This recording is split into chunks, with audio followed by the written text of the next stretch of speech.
Si pjesë e kësaj ftese dhe në vazhdën e këtij workshopi, dua të ftoj të prezantoj fjalën e tij doktor Bilal Badat. Doktor Bilal Badat është arkeolog dhe historian i artit, i specializuar në historinë e kaligrafisë islame. Ai ka përfunduar masterin në arte dhe arkeologji islame në Universitetin e Oxfordit dhe ka mbrojtur doktoraturën mbi konceptin e pedagogjisë dhe stilit në kaligrafinë islame në Prince's School of Traditional Arts. Për të mbështetur kërkimet e tij, doktor Bilal Badat studioi kaligrafi islame në Stamboll për më shumë se 5 vite në ndërhyrjen e mjeshtrit të madh të kaligrafisë FJALIMI, duke marrë dhe licencën kaligrafike. Ai ka ligjëruar mbi artin dhe arkitekturën islame në Universitetin e St. Andrew dhe në Universitetin e Tübingenit dhe ka qenë kurator i Bienales së Artit Islam 2025 në Jeddah të Arabisë Saudite. Aktualisht ai është kërkues i lartë i asusuar në Barker Langham, Londër. E ftoj doktor Bilalin për të mbajtur fjalimin e tij dhe faleminderit edhe një herë. Hello everyone.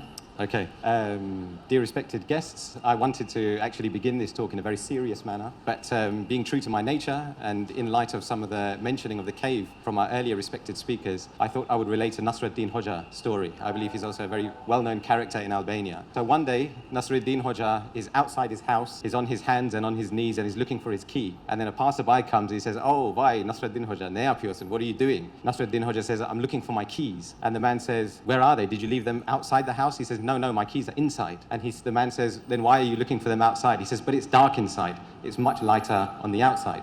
Now, why did I mention this story? Because sometimes it's easier to look for something. It's easier to create something in the now, in the light, in the modern, in the contemporary. But the key is on the inside. The key is in the cave. The key is in the unlit areas of history. And this is where our respected brothers and sisters at the Konak Institute, this is where they are going.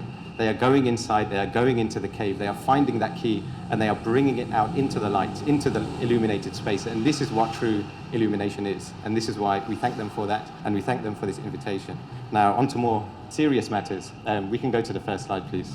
So this talk explores the sacred in Islamic art in the modern context through reference to the Islamic Art Biennale 2025. Now, why talk about the sacred in the first place, especially in relation to art? Because regardless of background or belief, the sacred gives shape and meaning to countless lives. Across cultures, the sacred has offered a way to orient ourselves, to mark what is most valuable, most enduring, most beyond the everyday. It reminds us that human beings are not only makers of things, but seekers of meaning, always striving to express a sense of connection to something greater than ourselves. Now, part of the power of the sacred lies in its elusiveness. The sacred cannot be reduced to a single definition or a single piece of art. It is encountered in rituals, in words, in objects, in spaces, in stories, and even in faces. Now, what matters is that it has been one of the most compelling forces behind human creativity, continually calling forth new forms of expression. And this is precisely why it sits at the heart of Islamic art. Across its extraordinary breadth, whether the Quran, architecture, textiles, or contemporary works, Islamic art has always grappled with how to give form to the sacred. To talk about the sacred is to speak to the very core of what Islamic art has sought to do, to create encounters with beauty and meaning that reach beyond the material. The Islamic Arts Biennale in Jeddah was founded on this conviction, that Islamic art is one of the most sophisticated and profound forms of human expression. Its power lies not only in an immense historical legacy, but in the ways Islamic art continues to inspire, adapt, and be reimagined in contemporary practice. So here behind, we just have some image of the Biennale. We had a number of pavilions. We can see that the outdoor space was activated with contemporary art, and the interior space was activated with both contemporary art as well as historical objects. So it was my responsibility to be the curator of 3 of these pavilions, the Mecca Pavilion, the Medina Pavilion, and Al-Bidayah, which really orients, Al-Bidayah meaning the beginning, it orients visitors into this journey through the sacred. So in Al-Bidayah, the first gallery, our curatorial question was, how might we approach the sacred? It is not something that can be easily defined or contained, yet across the centuries,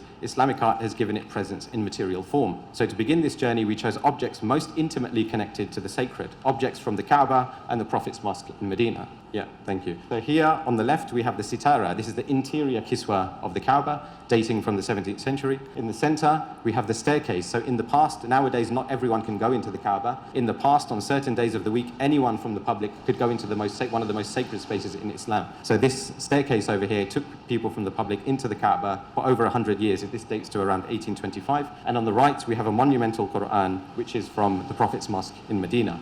So we were also privileged to have the entire kiswa of the Kaaba. So the outer kiswa amplifies the idea of the sacred further. Its monumental scale and presence envelop the viewer in majesty, in jalal. To stand before it is to be overwhelmed, to experience awe, humility, and the sense of being placed before something vastly greater than oneself. Next slide, please. So now we move on to the pairing. This is the idea of pairing historical objects with contemporary art. So why place historical objects alongside contemporary works? So first, to emphasize that Islamic art is not static or confined to the past, but a living tradition that continues to generate meaning in the present, using a visual language that speaks to today's audiences. Second, pairing past and present can open fresh perspectives. Contemporary works draw out aspects of historical objects that might otherwise go unnoticed, encouraging us to see them differently, to see them through new lenses. And this dialogue, this conversation, is rarely straightforward and neat. It does not produce a single narrative that can be understood between the two. It reminds me, in fact, when I was a calligraphy student, we used to sit with these masters, and one of the masters, they themselves used to study with Ottoman masters, right? And one of the masters was talking about beauty, right? He said, where does beauty come from? So we went to the Edhem Bey Mosque in the morning, so I'll give you an example. So he said, when you look at a composition of calligraphy, right? If the eye goes somewhere, or if the person, you can figure out the intentions of the artist, he said, it's game over, because the brain likes to consume, right? The brain likes to figure things out, right? If you can read it immediately, the brain will like to move on, right? But the beauty, where does the beauty come from? The beauty comes from when you can't figure out why this thing is beautiful. The eye is constantly wandering around the piece, right? And that the brain goes into the state, the heart goes into a hal. It tries to figure this out, but it can't. And that's where the beauty lies. This is the beauty of the conversation between works, historical works and contemporary works. You won't be able to figure out immediately, but it will put you into a state of tafakkur, of contemplation. And that's the state you want to be when you're looking at this kind of comparison, this juxtaposition between the historical and the contemporary. So I wanted to give a series of examples, actually, of this pairing, but I believe that we're being cut short for time, so I'll just give one, which is my favorite one, if we keep on going. Yep. So this is the Medina Pavilion. So the Medina Pavilion included objects that were formerly in the mosque and the tomb of the Prophet Muhammad in Medina.